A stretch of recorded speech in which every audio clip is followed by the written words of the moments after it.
This is the summary of the Maimer in the middle of Daf Yud. So the Alter Rebbe explained that mitzvahs need to have shmirah. So the question is, what is the shmirah? So we quoted a statement in the Sifri that the shmirah is through the study of Torah Shabbat Peh. So we explained there's two types of shmirah. There's the shmirah of garments that are fitted to the person, and there's the shmirah of the house that surrounds the person, regardless of his individual measurements. And we went on to quote some psukim to support this idea. And then we looked at why it is that Torah Shabbat Peh specifically ensures the protection that our Torah learning should not be hijacked by something outside of the service of Hashem. And we explained that Torah Shabbat Peh points out all of the nuance in detail that fully develops the Torah Shebechsav so that we can understand not only what it to do, but what is the essence behind it. And we're particular about the statement in Nach where it says,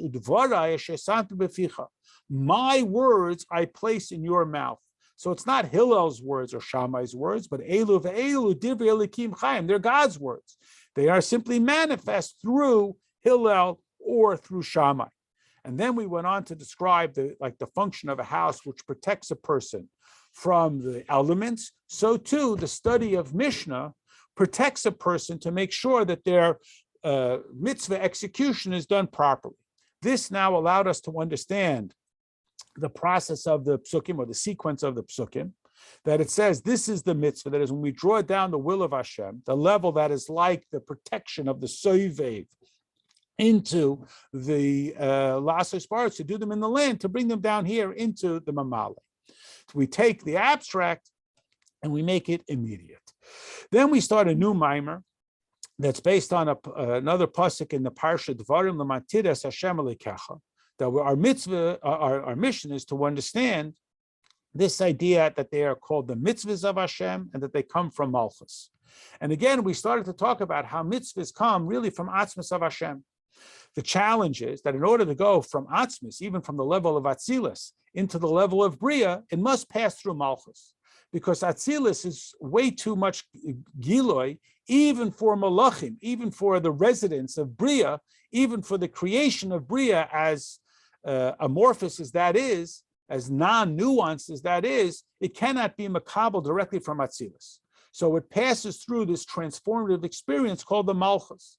And Malchus is linked to Keser. So just as the Keser sits on top of the head, and it is higher than the person, but it is manifest through the dictates of Malchus, so too the infinity of Hashem is expressed through the specifics of the Malchus of the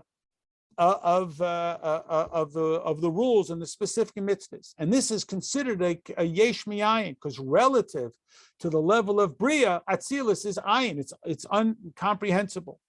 And this helps us understand the development even internally within ourselves, that we have this level of soivev, but it's too abstract. So it has to pass through the Malchus, which is through the whole process of intellect, which begets midos, which results in behavior. And this is the whole objective that we see, the concept of the top being wedged in the bottom.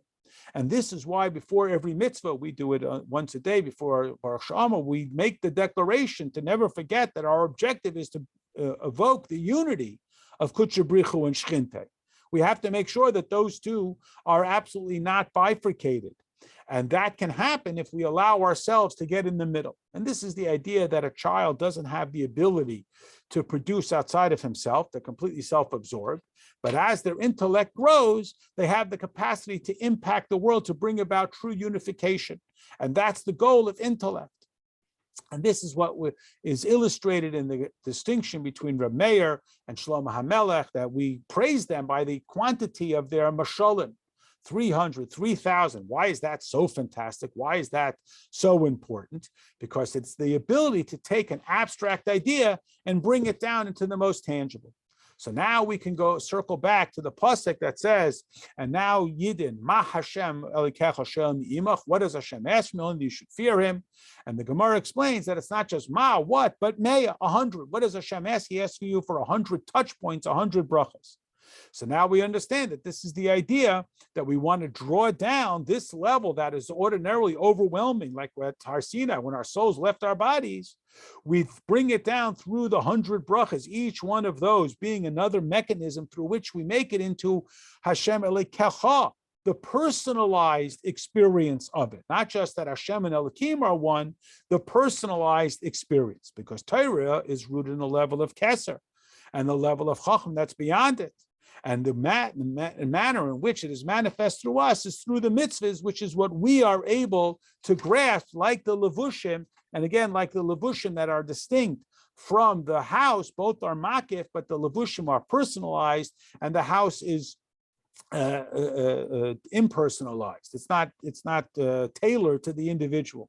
And this is why we understand that when a person does an Aveira, he now has a prosecutor, because he has now allowed the concept of Torah to be hijacked away from him.